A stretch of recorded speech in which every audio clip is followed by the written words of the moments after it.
డ్వాక్రా గ్రూప్ లో అవకతవకలు బాధితురాలు గోడు పెనకలూరు మండలంలోని ఓబిలి గ్రామానికి చెందిన స్వర్ణమ్మ 2001లో డ్వాక్రా గ్రూప్ లో వివోఏగా బాధ్యతలు స్వీకరించి తన జీవనోపాధిని సాగిస్తున్నారు. అయితే ఆమె సంతోషం ఎక్కువ రోజులు నిలవలేదు. మండలంలోని సీసీలు మరియు ఏపీఎంలు ఆమెను వంచి 4,25,000 రూపాయలను కట్టించుకున్నారని ఆవేదన వ్యక్తం చేశారు. స్వర్ణమ్మ మాట్లాడుతూ తాను ప్రతి నెల చెల్లించిన రసీదులను అధికారులకు చూపించినా వారు అసభ్య పదజాలంతో దూషిస్తూ ఆఫీసులో కూడా అనుమతించలేదని ఆమె ఆవేదన వ్యక్తం చేశారు. అంతేకాదు ఆమె చెప్పిన దాని ప్రకారం తన నెల చెల్లింపుగా 6,000 రూపాయలు చెల్లిస్తే రసీదులో మాత్రం 4,000 రూపాయలు మాత్రమే నమోదు చేయబడింది. దీనికి సంబంధించి తాను పూర్తి ఆధారాలు కలిగి ఉన్నట్లు వెల్లడించారు. తనపై పెట్టిన బాకీలను తీర్చడానికి స్వంతింటిని అమ్ముకోవాల్సి వచ్చిందని కన్నీటిగాథ చెప్పిన స్వర్ణమ్మ తగిన ఆధారాలతో ఆడిట్ నిర్వహించి నిజాన్ని బయట పెట్టాలని, తనకు న్యాయం చేయాలని డిమాండ్ చేశారు. నమస్తే అమ్మా, మీ పేరు చెప్పండి అమ్మా. నా పేరు స్వర్ణమ్మ. మీరు వెలుగులో ఏం పని చేస్తూ ఉన్నారు? వివోఏగా పనిచేస్తున్నా. వివో అంటే అమ్మా? వివో అంటే విలేజ్ ఆర్గనైజర్. విలేజ్ అసిస్టెంట్ ఆఫీసరా, ఆర్గనైజింగ్ ఆఫీసరా? సరే, మీరు సమస్య ఏమొచ్చింది ఇప్పుడు మీకు? సమస్య అంటే నేను శ్రీనిధిలో డబ్బులు నేనేం బాకీలా 1,05,000 కడుతూ ఉన్నా. 24 నెలలు అయితే 22 నెలలు కట్టించుకోవాల్సి 24 నెలలు పూర్తి కట్టినా. ఆడ నేను కట్టిన డబ్బులు మొత్తం చదవకుండా 5,000 కడితే 2,000, 2,500 అట్లా కట్టారు. అట్లా కట్టి నాకు నీ డబ్బులు ఇంత అమ్మానని బాకీ అని అన్నాడు. రాయిచ్చినాడు కాగితంలో కూడా. 2025 అయితే 5 నెలకు ఇంత డబ్బులు అమ్మాననేసి చెప్పినాడు. చూపించండి కాగితాలు పైకి.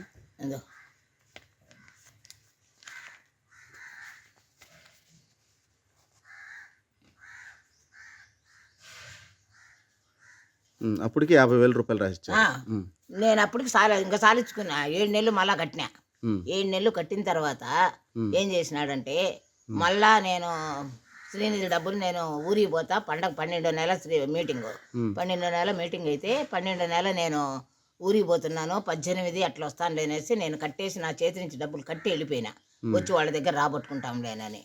రాబట్టుకుంటే వచ్చిన తర్వాత ఆ డబ్బులు కూడా ఇవ్వకుండా నాకు నువ్వు కట్టిన వాళ్ళ దగ్గర మళ్ళీ వసూలు చేసుకొని కట్టించినాడు. వాళ్ళ డబ్బులు కట్టింది నీవు ఇంత బాకీ అని నాకు రాయిచ్చినాడు.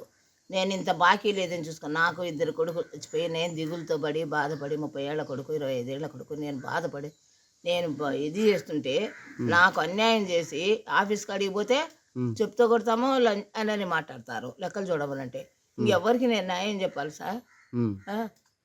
సరే, ఇప్పుడు టోటల్గా మీరైతే డబ్బులు కట్టారు, కానీ మీ దగ్గర నుంచి అధికంగా వాళ్ళు కావాలని వసూలు చేస్తారు. వసూలు చేసినారు.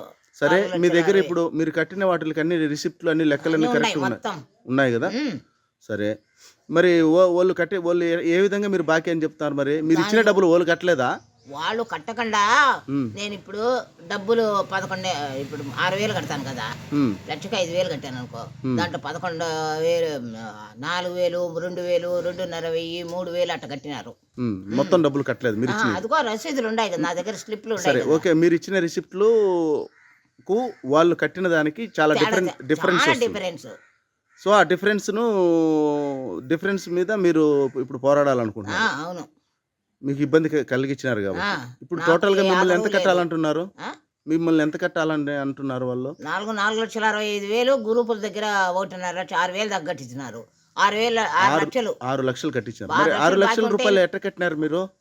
నేను ఇల్లు అమ్ముకొని వచ్చేసి వడ్డీకి ఇచ్చింటే అవి శ్రీనిధి డబ్బులు 80,000 కట్టాను. తర్వాత ఆమె డబ్బులు కట్టేసి వేరే అయ్యప్ప గ్రూప్ ఆమె డబ్బులు కట్టేసి నేను బాండ్ రాయించుకున్నాను ఆమె దగ్గర. ఓకే ఓకే ఓకే, అంటే టోటల్ గా మీరు చాలా కష్టపడి ఇల్లు అమ్మేసి డబ్బులు కట్టినారు. రికవరీకి అమ్ముకొని వచ్చిన మా ఊరు నుంచి రికవరీకి ఇల్లు అమ్మేసి డబ్బులు కట్టాల్సి వచ్చింది. నెల వాళ్ళ ఇంటి అయినా కోవిడ్లో ఇబ్బంది పడుతున్నాడంటే ఫోన్లేమని ఆఫీసులోనే సీసీలు ఉండారు, ఏపీఎంలు ఉండారు, అందరు ఉండారు. విలేకరు రాయించినాడు. విలేకరు ఉన్నాడు సుబ్బారావు కూడా.